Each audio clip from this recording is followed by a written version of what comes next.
যখনই তুমি ভাগবতের আসরে এসে বসবে তোমার পরম জ্ঞানের অনুভব হবে। আহা, এ জগতে আমার বলিতে আর কিছু নাই, তুমি তো ঠাকুর, তোমার কুকুর বলিহা জানো মোরে। প্রতিভা কেন আয়োজন করালো? ভাগবত আয়োজন করালে কি হয়?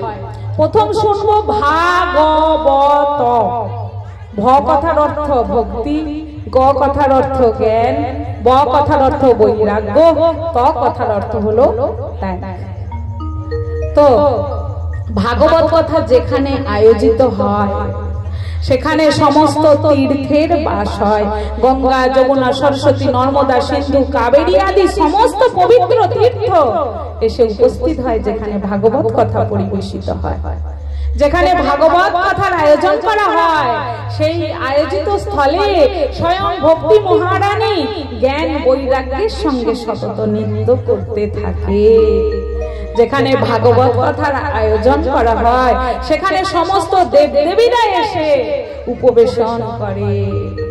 এবং আমরা জানি যেখানেই শ্রীমদ্ ভাগবত কথার আয়োজন হোক না কেন, স্বয়ং শ্রী হনুমান যিনি পরম রাম ভক্ত, তিনি এই ভক্তের আসনে এসে বসে পরম মন দিয়ে শ্রীমদ্ ভাগবত কথা শ্রবণ করতে থাকে। তাহলে ভাবো এই ভাগবত কত পরম পবিত্র। যেখানে ভাগবত কথা আয়োজন হয় সেখানে সমস্ত দেবদেবীরা, সেখানে সমস্ত ভগবান এসে অধিষ্ঠান করে। তাহলে কত পরম পবিত্র এই ভাগবতের স্থল, তাই না? এবং আমরা এটা কাহিনী শুনবো। একবার দেবাদিদেব মহাদেব তিনি কি করেছেন, পার্বতীর সঙ্গে এই রাস্তা দিয়ে, মর্তধামের রাস্তা দিয়ে চলছেন। চলতে চলতে দেবাদিদেব মহাদেব কি করলেন, একটা ঘন বন জঙ্গলে ভরা খালি মাঠে প্রণাম করলেন। পার্বতী জিজ্ঞেস করছেন, হে স্বামী, এটা তো ঘন বন জঙ্গল, এখানে তুমি কি এমন দেখলে যে তুমি এখানে দাঁড়িয়ে প্রণাম করলে? তখন মহাদেব বলছে, পার্বতী, যেটা তুমি তোমার দৃষ্টিতে দেখতে পাচ্ছ না, আমি আমার দিব্য জ্ঞান চক্ষু দিয়ে দেখতে পাচ্ছি যে এখানে বিগত 5 বছর আগে ভাগবত কথার আয়োজন হয়েছিল। তাই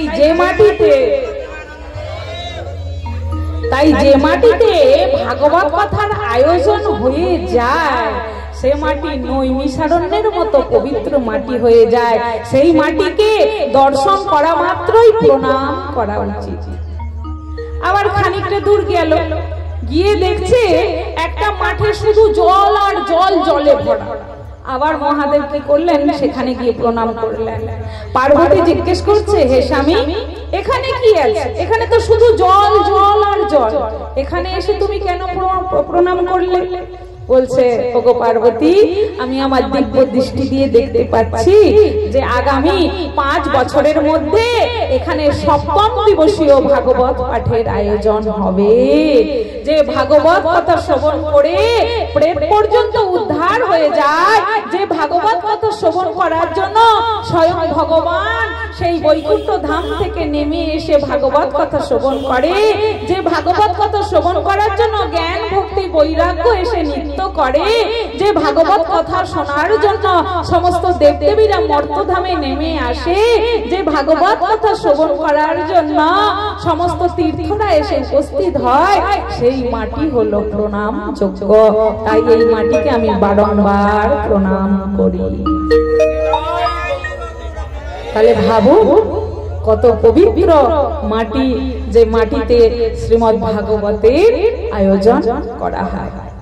কিছুদিন আগে আপনারা দেখেছিলেন কুম্ভ মেলার আয়োজন হয়েছিল, প্রয়াগরাজ কুম্ভ।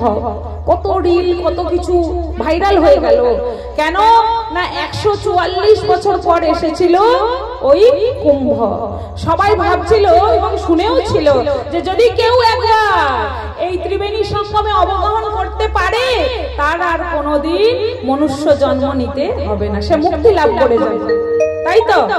সত্যি কি তাই? সত্যি কি? মায়েরা হাত নাড়ছে।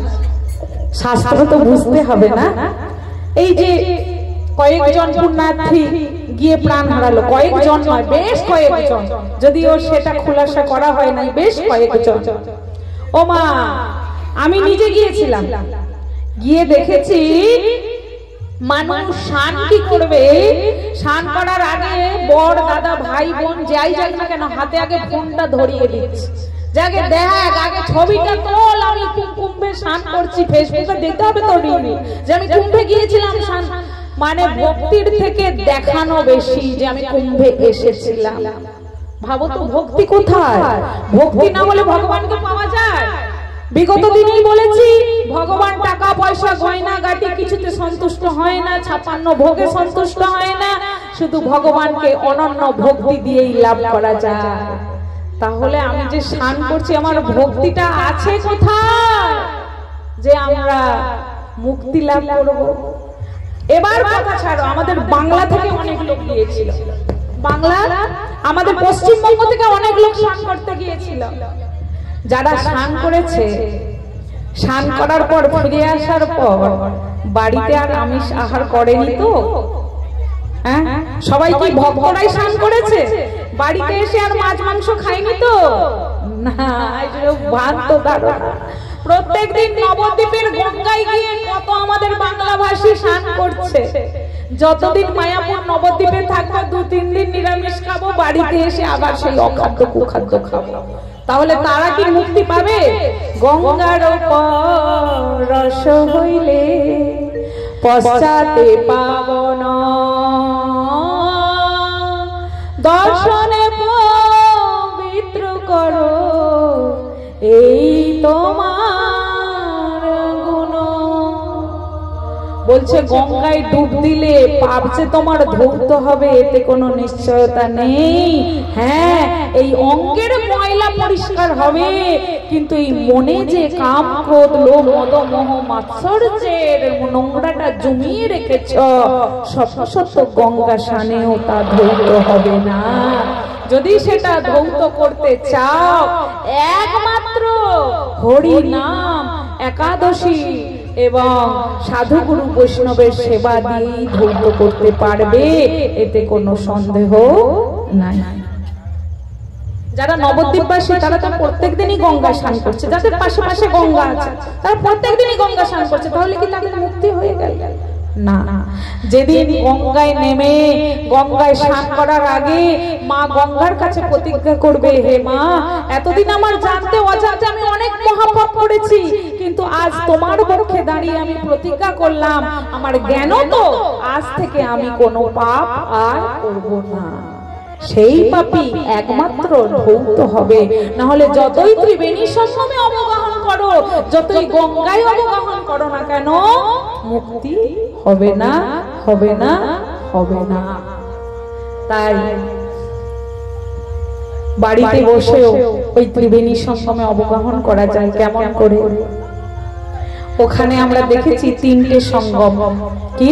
জ্ঞান, ভক্তি, বৈরাগ্য। ওখানে দেখেছি কি? দেখেছি গঙ্গা, যমুনা, সরস্বতী, এই 3 নদীর মিলিত স্থান ওখানে দেখেছি। তো সরস্বতী দেখা যায় না, অনুভব করতে হয়। সাধুরা বলেন ওখানে ছিল তো ছিল। গঙ্গা যমুনা দেখা যায়, দর্শন করা যায়, কিন্তু এই ভাগবতের চরণ তলে বসলে তুমি গঙ্গা যমুনা সরস্বতী 3 জনকেই দর্শন করতে পারবে। জ্ঞানরূপী গঙ্গা,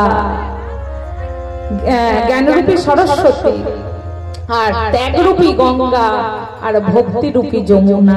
কেন? কারণ আমরা জানি মা সরস্বতীর পুজো আমরা জ্ঞান অর্জনের জন্যই করি। তাই মা সরস্বতীও এই ভাগবত শ্রবণ করলে পরম জ্ঞান তুমি লাভ করতে পারবে। কোনটা পরম জ্ঞান? কোনটা পরম জ্ঞান গো? যতদিন না আমরা ভগবানের ভক্তি করছি, ভাগবত কথা শ্রবণ করছি, ততদিন পর্যন্ত আমরা ভাবি এই বাড়িটা আমার, গাড়িটা আমার, ছেলে আমার, টাকা পয়সা আমার, সমস্ত কিছু আমার, এই দেহটা আমার। তাই তো? কেউ যদি জিজ্ঞেস করে তোমার কয় ছেলে মেয়ে, তুমি কি বলো? আমার 2টা ছেলে 1টা মেয়ে। বলো তো? যদি বলে তোমার ছেলে কত বড় গো? আমার ছেলে ডাক্তার। বলো তো? ওই বাড়িটা কার? আমার বাড়ি। সবকিছু দিয়ে আমার কথা লেগে থাকে। কিন্তু বৃন্দাবনের সাধু গুরু বৈষ্ণবদের কাছে গিয়ে জিজ্ঞেস করবেন, বাবা আপনি কোথায় থাকেন? রাধারানীর বাড়িতে। বাবা আপনার প্রিয় খাবার কি? রাধা নাম। বাবা আপনি কি ভালোবাসেন? রাধা নাম। সবই রাধা, তাই বলছে যতদিন না ভাগবতের শরণাগতি লাভ করছো, সাধুগুরু বৈষ্ণবের চরণে এসে বসছো, সংসারের এই মায়ার মধ্যে মায়ার লাথি খাচ্ছ, তখন তুমি দেখতে পাবে এই জগতে সবকিছুই আমার আমার আমার আমার আমার। কিন্তু যেমন কুকুর প্রভুর বাড়ি পাহারা দেয়, প্রভুর লাভ হোক ক্ষতি হোক তাতে কুকুরের কিছু এসে যায়, কুকুর মাথা ঘামায়, তেমনি আমরাও এই জগতে এসেছি, যতই বড় বাড়ি বানাই, এসি ঘর বানাই, যতই ব্যাংক ব্যালেন্স ব্যাংকে রাখি না কেন, যখন ডাক এসে যাবে একটা খানা করিও নিয়ে যেতে পারবো না।